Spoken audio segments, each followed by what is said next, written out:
Goeiemôre, goeiemiddag, goeienaand en welkom by Straatwys. Ek en jy kyk baie keer na die wêreld om ons en ons dink, wow, dis nuut. Maar dan fluister die Bybel rustig terug en sê daar's niks nuuts onder die son nie. En hoe langer 'n mens daaroor dink, hoe meer maak dit sin. Ons het nie nuwe dinge geskep nie, ons het net nuwe maniere gevind om dinge toe te draai. Net omdat daar eers onlangs batterye is wat rare earth metals nodig het, beteken dit nie dat daardie minerale het skielik uit die hemel geval nie. Hulle lê al miljoene jare onder die grond. Ons het net eendag die tegniek ontwikkel om dit anders te gebruik. En met mense is dit presies dieselfde.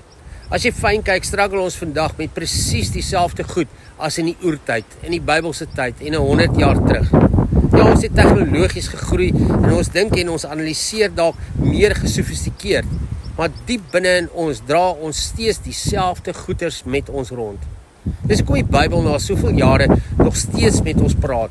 Dis hoekom ou tekste ons steeds aanraak. Al dink ons soms, ai, hoe primitief was daai mense nie. Maar hulle het ook gesukkel met verhoudings, met hulle beeld van God, met seer en pyn en dood, jaloesie, oor grondbesit, oor identiteit, oor nasionalisme, oor haat en vrees. Dit was net anders toegedraai. Ons kyk vandag na jong mense en sê, oeg, hulle is weird, hierdie geslag. Maar ek is seker Moses se pa het ook na hom gekyk en gedink, hierdie kind is anders en vreemd. En kyk na modes ook. Stovepipes het verdwyn en dan kom dit weer terug. Selfs Crocs. Ons lag eers daaroor en dan begin ons dit self weer dra. Ons dink ons verstaan dinge vandag beter. Ons dink ons funksioneer slimmer. Maar dalk is dit al wat ons in ons leeftyd regtig gaan ontdek. Net mooier toedraai papier, 'n ander toepassing, 'n nuwe verpakking. Geen nuwe menslike probleme het skielik uit die ruimte op aarde geland nie. Dis hoekom daardie ou aanhaling by my bybly, mense wat dink dat hulle so vrek smart is nie altyd so vrek smart nie.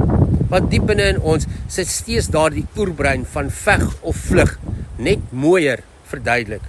So hier in die begin van die jaar is die uitdaging nie 'n reset nie, want dieselfde dinge is nou in jou lewe as wat daar verlede jaar was. Jou seer en jou krisis en jou verliese, jou pyn en jou trauma, maar ook jou vreugde en jou suksesse en jou liefde. Die uitdaging is nie carte blanche nie. Dis nie om voor te gee, niks het gebeur nie.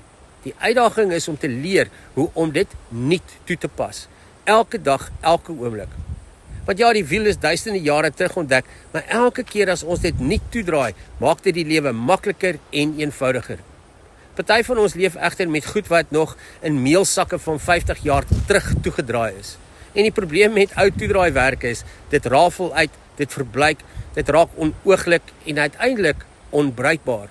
Dis hoekom dit so belangrik is om in hierdie tyd, hierdie dag en hierdie jaar die dinge in jou lewe te herrangskik op 'n nuwe manier en nie vasgevang te bly in ou patrone nie. Sommige dinge in jou lewe, so seer en trauma, is soos 'n wond.